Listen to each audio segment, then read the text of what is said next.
ये सब चिदाभास को हो रहा है। ठीक है, तो इसे स्वीकार करने में हमें कहीं कोई दिक्कत नहीं। अब ज्ञान भी होगा, ब्रह्म ज्ञान तो किससे होगा? चिदाभास। चेतन को कोई ज्ञान फ्यान थोड़ी होना है, चेतन तो ज्ञान स्वरूप ही है। इस रीत से आभासवाद रीत को समझ के जीव और साक्षी के लक्षण समझिए। आभासवाद में आभास सहित अंतःकरण, आभास सहित अंतःकरण, खाली अंतःकरण लेकर के चलोगे तो आप बिल्कुल जड़ हो, बिल्कुल जड़, जैसे बता देना। चलो वहाँ से उदाहरण लेते हैं जहाँ से तुम्हारी बुद्धि में बात जम जाए। पेड़ देखा है, पेड़, वृक्ष। अब वृक्ष को कुछ आभास हो रहा है? फिर भी वृक्षों को काटना पाप कौन समझ रहा है? वृक्षों को काटना पाप होता है। जितनी हत्या चींटी को मारने में, मनुष्य को मारने में, जानवर को मारने में लगती है, उतनी हत्या पेड़ को काटने में भी लगती है। ये समझ कौन रहा है? अंतःकरण वाला कि बिना अंतःकरण? अंतःकरण वाला। और अंतःकरण में जो भाषित हो रहा है वो समझ रहा है कि जो भाषित नहीं हो रहा वो समझ रहा है? भाषित होने वाला। दूसरा उदाहरण ले लेंगे, किसका? जानवर पक्षियों का, कीट पतंग। एक तो देखो अंतःकरण रहित है लेकिन चेतन है। वृक्ष को किसी ने भी कहीं शास्त्रों में जड़ नहीं कहा। हाँ, ईंट पत्थर को जड़ कहा है, मिट्टी को जड़ कहा है, पंच तत्वों को जड़ कहा है। लेकिन जब ये पंच तत्व जीवता धारण कर लेते हैं अवच्छेदवाद की रीत से, अब वो पेड़ अवच्छेदवाद की रीत से कौन है? चेतन है। हाँ, लेकिन चेतन समझ में नहीं आता। और जिसमें आभास ने जो है प्रवेश कर लिया है, जहाँ आभासित हो रहा है वहाँ सब तुमको चेतन नजर आ रहा है। चींटी तक चेतन नजर आ रही है तो लगता है। लेकिन अपेक्षाकृत देखिए, कोई दुख होता है चींटी मर जाती है? नहीं होता। तुम्हारे हाथों से चींटी मर जाए, ये काले कीड़े तो रोज मरते हैं, जो यहाँ आके चिपक गया वहीं ऐसे पकड़ लिया कस के, और तब तक नहीं छोड़ेंगे उसको हम, मर नहीं जाए जब तक नहीं दूसरे हाथ से निकाल नहीं, और जब निकाले तो खीसे में भी मिली। कोई दुख हुआ या पाप होने की कोई हमें गिलानी हुई? नहीं हुई। नहीं हुई। क्यों? क्योंकि हम उसमें उसकी अपेक्षाकृत और जीवों में चेतन अंतःकरण देख रहे हैं, उसमें अंतःकरण हमें दिख नहीं रहा। आई बात समझ आ रही है? हाँ, तो जैसे पेड़ में तो वाकई में नेचुरली अंतःकरण नहीं है, लेकिन जिन जीवों में अंतःकरण है भी, फिर भी अपेक्षा से हम उनमें अंतःकरण का अनुभव, आभास की अनुभूति नहीं करते हैं। अब बचाने को तो जो है ऐसे ऐसे संत हुए हैं, हाँ, कि जिन्होंने जो है कभी किसी को ना धोखे में न जबरदस्ती, अगर ऐसा हो भी रहा है, तो हमें इन बातों को समझ लेना चाहिए कि अपेक्षाकृत किसकी ज़्यादा इज्जत करे। हाँ, तुम बाहर तो सबकी इज्जत करते हो, घर से निकले सो ही नमस्कार अंकल, नमस्कार दादा, नमस्कार, और बाप माता ही के बना धरे रहते हो, तो तुम पुण्यवान हो कि पापी हो? तुम हंस देते हो, जगदीश बातों को समझते नहीं हो। हाँ, अपेक्षाकृत आप पुण्यवान और पापवान हैं। चींटी मरती है तो हम मर जाए, हम कोई जानबूझ के थोड़ी मारते हैं, लेकिन चींटी की बजाय तुम किसी घोड़ी को मार डालो, है कि चींटी और घोड़ी एक ही बात है? तो एक बात कैसे है? जैसे एक लड़की पहुंची गुरुजी के पास, उनके माता पिता शिष्य थे, वो भी शिष्या थी लगभग महाराज जी की। तो विवाद क्या था, मुसलमान लड़की से शादी कर रही थी। उसने यही तर्क दिया महाराज जी से कहा जा करके कि आप तो ये सिखाते हैं, एक आत्मवाद सिखाते हैं, एक आत्मवाद, सब एक है, क्या हिंदू, क्या मुसलमान, क्या सिख, क्या ईसाई, तो हम किसी से भी शादी करें। तो महाराज जी ने कहा बिल्कुल बेटा, तुमने मेरी बात को ठीक पकड़ा, लेकिन अधूरा पकड़ा, पूरा नहीं पकड़ा। कैसे महाराज जी? तो महाराज जी ने कहा कि देखो, जैसे देह सब एक हैं, ऐसे जीव भी तो सब एक हैं। हाथी भी जीव है, घोड़ा भी जीव है, गधा भी जीव है, ऊंट भी जीव है, आदमी भी जीव है, मुसलमान भी जीव है, हिंदू भी जीव है। अब तेरा तर्क है कि जीव से विवाह कर ले तो कौन सा पाप, कौन सी जो है आफत आ गई है? तो तू घोड़े से शादी करेगी? सीधा पूछा था उन्होंने, तू क्या हाथी से शादी करेगी? बता, सांप से कर लेगी? वो भी जीव है, जीव के अलावा और क्या है? तो इतना समूह रह गया, जवाब नहीं बना। तो संतों से ज़्यादा नहीं टकराना चाहिए, क्योंकि असलियत अभी तुम्हें पता ही नहीं। जीव की एकता, जीव जड़ की एकता, ये सब कुछ जो है वेदांत में आया है। हाँ, अब सबको तुमने ध्यान पूर्वक अपने में घटाया नहीं तो चाहे कुछ चाहे जान देने लगते। इसलिए अपेक्षाकृत, चींटी की अपेक्षाकृत उनसे जो ज़्यादा स्थूल वाले जीव हैं, हाँ, उनकी हत्या नहीं करना चाहिए। उनसे भी ज़्यादा जो हैं, उनसे भी ज़्यादा जो है, और सबसे बड़ा वो क्यों बताया मनुष्य को? मनुष्य हत्या के मुकाबले में, जी हाँ, गौ हत्या भी नहीं है, मनुष्य हत्या सबसे बड़ा पाप है। वो इसीलिए है कि एक मनुष्य की बुद्धि ही ऐसी है जिससे ईश्वर पाने की पूरी संभावना। और कोई भी जीव कितना भी महान बना रहे, जैसे गौ हमारी हिंदू संस्कृति में सबसे अधिक महान है, लेकिन फिर भी कहीं 3 से 2 धारा नहीं लगेगी। लेकिन मनुष्य की हत्या करोगे तो कारावास ही नहीं, फांसी का दंड लिखा है सीधा IPC में, इंडियन पिनल कोड में सजा और कुछ नहीं है इसकी। लेकिन जजों ने देना बंद कर दिया है, और आज जो है उच्च श्रृंखल हो गए हैं सभी न्यायाधीश, इसलिए समाज में ये सब विषमता फैल रही है। नहीं, मृत्यु दंड है हत्या का, और कोई दूसरा जो है दंड नहीं है। इस प्रकार से जो है अंतःकरण में आया हुआ आभास, अंतःकरण। अब देखो, जब आभासित नहीं है तो अंतःकरण भी नहीं है। जैसे सुषुप्ति में चेतन का आभास नहीं है, निराभासित स्थिति है। चेतन तो है, चेतन न होता तो सुषुप्ति में आनंद न होता, लेकिन आभासित नहीं हो रहा। अब आभासित नहीं हो रहा तो अंतःकरण का भी अभाव।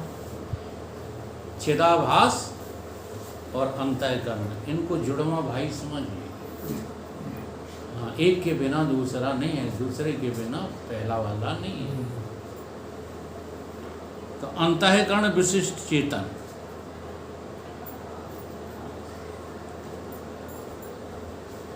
आभासवाद में आभास सहित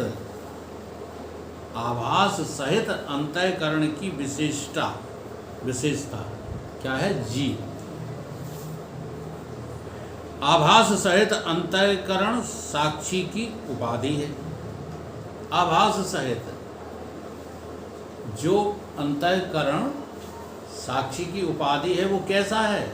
आभास सहित है, साक्षी देखता रहेगा और अंतःकरण सुखी दुखी होता रहेगा। अच्छा, अनुभव करके देखो। जैसे आँख से आप क्या अनुभव करते हैं? देखना। आँख के बिना देख पाओगे? कान से क्या अनुभव करते हो? सुनना। ऐसे ही प्रत्येक क्या, हाथ से क्या अनुभव करते हो? करना। हाथ के बिना कर लोगे? ठीक है। ऐसे ही सुख दुख जो है कैसे अनुभव करोगे? काय से करोगे? मन से। ये आती है समझ में बात है? अब मन में सुख दुख मान अपमान ऊंच नीच जो कुछ भी है सब कहाँ है? मन में। और ये जान कौन रहा है? गवाह कौन दे रहा? मैं तो जान रहा हूँ। तो मन हो कि साक्षी हो मन के? साक्षी। बोलो। फिर बने तो मन ही रहते। हाँ, कि सत्संग छोड़ जाते हैं लोग। साक्षी का मन ही बने रहते हैं। आप किसी से पूछो तो मैं साक्षात्कार हुआ तो हवा बंद हो जाती। केवल इन शब्दों को रटना नहीं है, अनुभव में देखो ना। अच्छा बुरा जो कुछ, क्रोध, हम तो कहते हैं हम खूब क्रोधी हैं। तुम 20 आदमी मिलकर के कहो, हाँ, और प्रचार ही हो रहा है, ठाकुर बाबा है। काजल की कोठरी में कितनों हम तो अपने मुँह से कहा था ये क्षत्रिय अंश हमारा जाएगा थोड़ा ही, जब तक शरीर मृत नहीं हो जाएगा तब तक रहेगा। हाँ, क्योंकि शरीर से संबंध है अंतःकरण का। मुझे आत्मा का शरीर से क्या संबंध है? कोई संबंध नहीं। अब इस बात को ठीक से समझ में आता नहीं है, इसलिए खिचड़ी कर करके हम ज्ञानी भी बने रहते हैं, ज्ञानी बने रहते हैं और रोते रहते हैं। यही तो गड़बड़। रोना मिटता नहीं हो, ज्ञानी हो जाते। इसलिए ठीक से हर बात को लेना है। संत में और जो है साधारण व्यक्ति में फर्क क्या है बता दो। साधारण व्यक्ति में और संत में क्या फर्क है? संत चलो छोड़ो, साधु में यही बारीक फर्क है। चाहे जितनी वाद विवाद हो जाए, चाहे जितनी कड़वाहट हो जाए, हाँ, चाहे जितनी हमका गाली गलौच भी हो जाए, लेकिन बालक जैसा स्वभाव हो जाता है साधु का। तो ये विचार कर लेता है ये तो अंतःकरण के धर्म है, ये हमारे थोड़े। क्या बिगड़ गया? और आम आदमी क्या करता है? हाँ, सन 58 में लड़ाई हुई थी और कत्ल हुआ आकर के कब? सन 83। ये है आम आदमी की समझ। वही 30 चली आई 58 वाली, 60 साल बाद कत्ल किया। ये समझ कौन की है? आम आदमी। ये साधु की समझ नहीं। साधु कभी भी जो है नकली चीज को असली कह ही नहीं सकता है। हाँ, ये है विस्मृत व्यवहार में कबों के ज्ञानी सन विस्मरण तो हो जाता है, क्योंकि विस्मरण किए बिना तो फिर महाराणा प्रताप युद्ध कैसे लड़ते, शिवाजी मुगलों को कैसे परास्त करते। समझ में आ रही बात है? तो आभास क्षेत्र जो है वो संसार का है। हाँ, और आत्मा का संसार से कुछ लेना देना नहीं। आभास सहित अंतःकरण साक्षी की उपाधि। साभास अंतःकरण विशिष्ट चेतन जीव कहलाता है, साभास अंतःकरण उपहित चेतन साक्षी कहलाता है। जहाँ उपाधि है वहाँ साक्षी है, जहाँ विशेषता है वहाँ जीवत्व है। आएगी बात समझ में? जो चिदाभास है ना, अभी तुम जो है शुद्ध चेतन नहीं हो तो कोई बात नहीं, घबराओ मत। चिदाभास ने अगर अंतःकरण में घुस के मेल कर लिया है, घुल मिल गए हैं तो जीव बन गए। चिदाभास ही जीव है। चिदाभास ही ईश्वर है, और चिदाभास के रहित न जीव है न ईश्वर है, एक ब्रह्म। उसे कहते हैं शुद्ध चेतन सच्चिदानंद स्वरूप।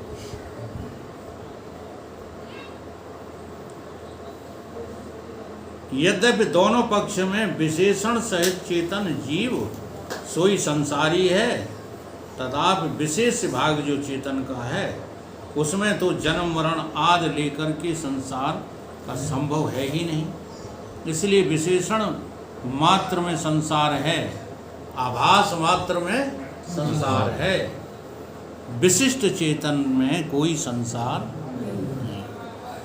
कहूँ तो विशेषण के धर्म का विशिष्ट में व्यवहार होता है, कहीं विशेष के धर्म का विशिष्ट में व्यवहार होता है कि नहीं? ये आभास से तुम्हें हाल पता लग जाएगा। जैसे ही संसार में आभास साभास अंतःकरण आया तो व्यवहार कहाँ होने लगा?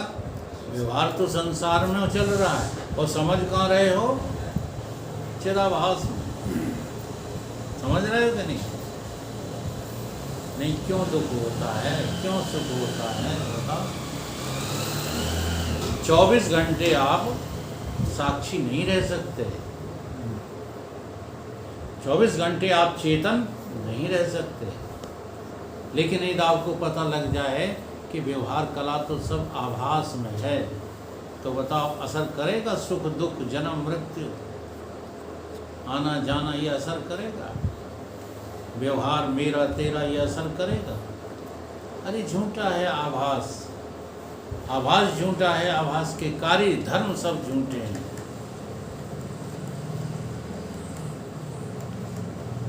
कहूँ विशेषण विशेष दोनों के धर्म में व्यवहार होता है।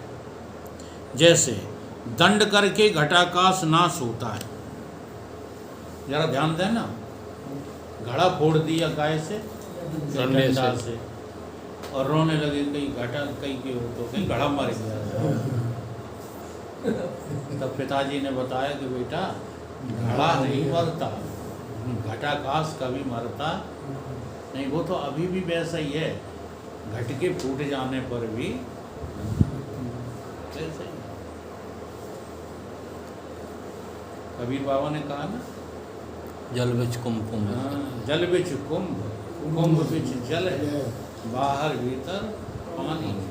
तो बिनिसो कुंभ, जल मर गया, जल जलई में। बात समझनी है। ऐसे ही तुम मरोगे थोड़े ही, कोई नहीं मरता। ये मरना धरना छोड़ो, काहे को मरने और मरना मारने की रट लगाते रहते। जहाँ के तहाँ तुम जो है क्या हो जाओगे? एडजस्ट हो जाओगे। हाँ, अब जानते हुए एडजस्ट होगे, उसका नाम मुक्ति है। जरा ध्यान दो।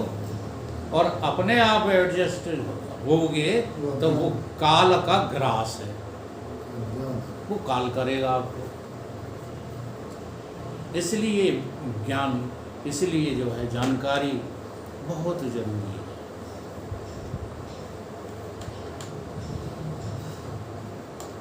जैसे दंड करके घटाकाश नाश होवे नहीं, इस स्थान में विशेषण जो घट है ताका दंड करके नाश होता है, विशेष जो आकाश है उसका तो नाश बनता ही नहीं, तो भी विशिष्ट जो घटाकाश है ताका नाश लगता है। लगता है कि नहीं? उन्होंने बिल्डिंग तोड़ दी योगी के बुलडोजर ने, उन्हें हार्ट अटैक हो गया। जिनकी बिल्डिंग थी उनको क्या हो गया? Heart attack. क्या टूटा जो हार्ट अटैक हो गया? वहाँ जो आकाश था, वहाँ जो धरती थी, उसका तो कुछ नहीं बिगाड़ पाई होगी थी, वो तो ज्यों की त्यों है। ये दृष्टांत है। ऐसे ही हमने जो है इस बाहरी वेशभूषा को अपने में मान लिया है, और ये तो मकान धाराशाही होगा एक दिन। योगी नहीं करेंगे, कोई और कर देगा, वो तो होगा। होगा कि नहीं? अब इसके धाराशाही होने पर हम भी धाराशाही हो जाएंगे, ये तुम्हारी जो है अज्ञानता है। हाँ, इसी का नाम अभिज्ञान। खूब मेहनत करो, खूब इस पर चिंतन करो, विचार करो। वही हमसे क्या कह गया है, इसकी चिंता मत करो, केवल चिंतन करो। क्योंकि ज्ञानी को देख पाना अज्ञानी की दृष्टि की जो है हिम्मत नहीं है। जैसा आपन तस और जान।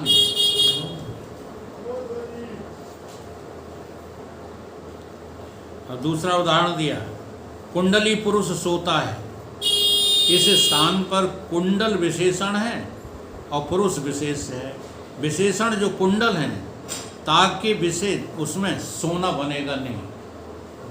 कुंडल सो सकते हैं, और जो कुंडल पहने हुए है आदमी वो तो सो सकता है, किंतु विशेष जो पुरुष है उसके उसमें सोना बनता है।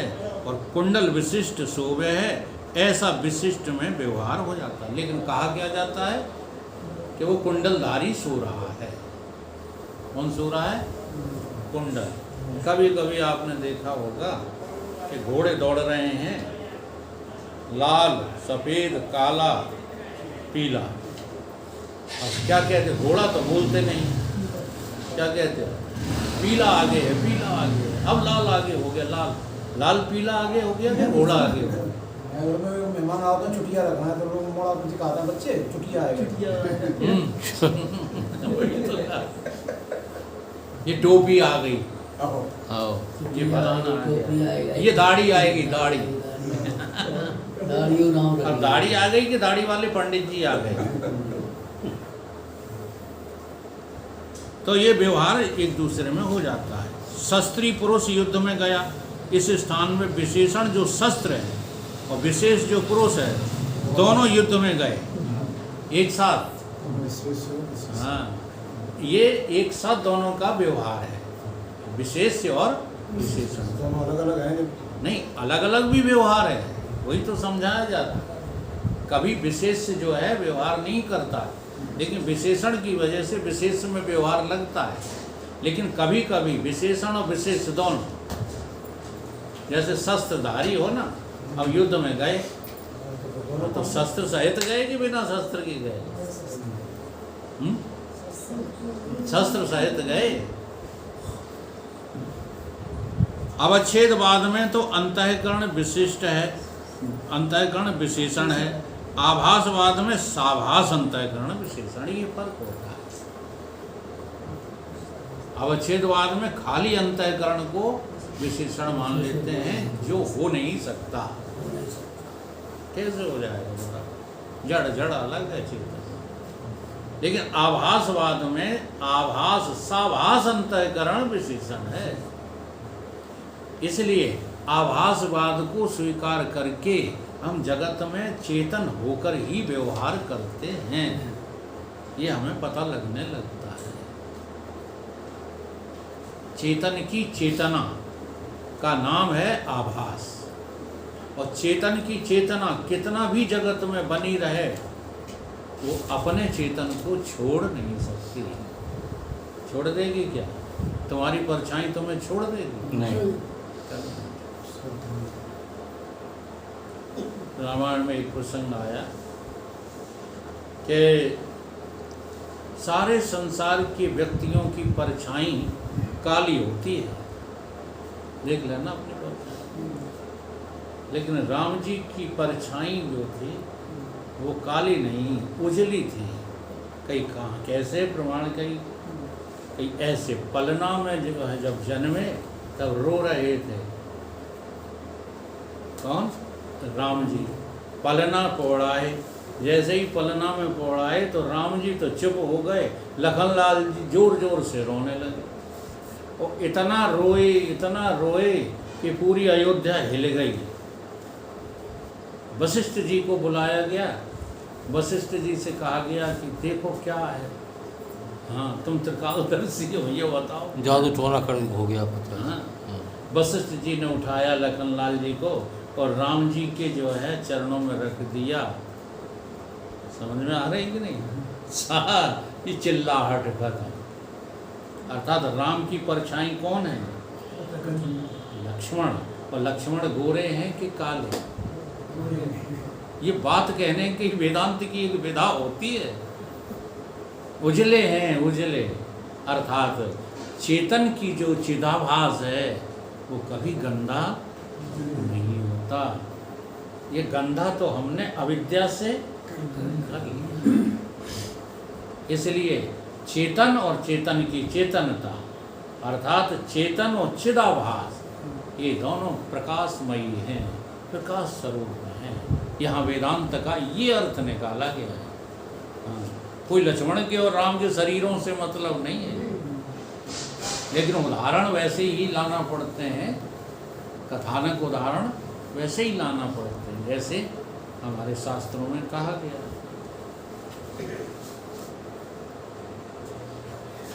दोनों पक्ष में चेतन विशेष है, ताकि विशेष तो जन्मादि संसार बने नहीं, किंतु विशेषण अंतःकरण अथवा साभास अंतःकरणता का धर्म जन्मादिकता का विशिष्ट चेतन में व्यवहार बनता है। व्यवहार नाम प्रतीति का है। व्यवहार नाम किसका है? प्रतीति उसको कहते हैं जो होती सी दिखती है पर होती नहीं, उसका नाम प्रतीति है ना। और यही चौपाई में आया है कि जब प्रतीति लगे तुम्हें, बिन क्या है, बिन जाने वो न पड़ती। जब ये संसार तुम्हें प्रतीति लगे, क्या लगता है? सत्य संसार क्या लगता है? सत्य लग रहा है।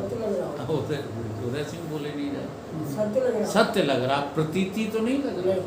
एक बार संसार प्रतीति लगने लगे तो तुमसे बड़ा प्रेमी कोई संसार में है ही नहीं। यही कह रहे हैं वो सामने, बिन जाने होए न प्रतीति और बिन प्रतीत होए नहीं प्रीति, और प्रीत बिना नहीं भगति दृढ़ाई, जिम खगेश जल की। ये संसार सत्य लगता है। हो गया काम? हो गया। इस रीत से आभासवाद ही श्रेष्ठ है, और आभासवाद की श्रेष्ठता का और आगे जिक्र करेंगे अगले टर्म पे। बोलिए गुरुदेव।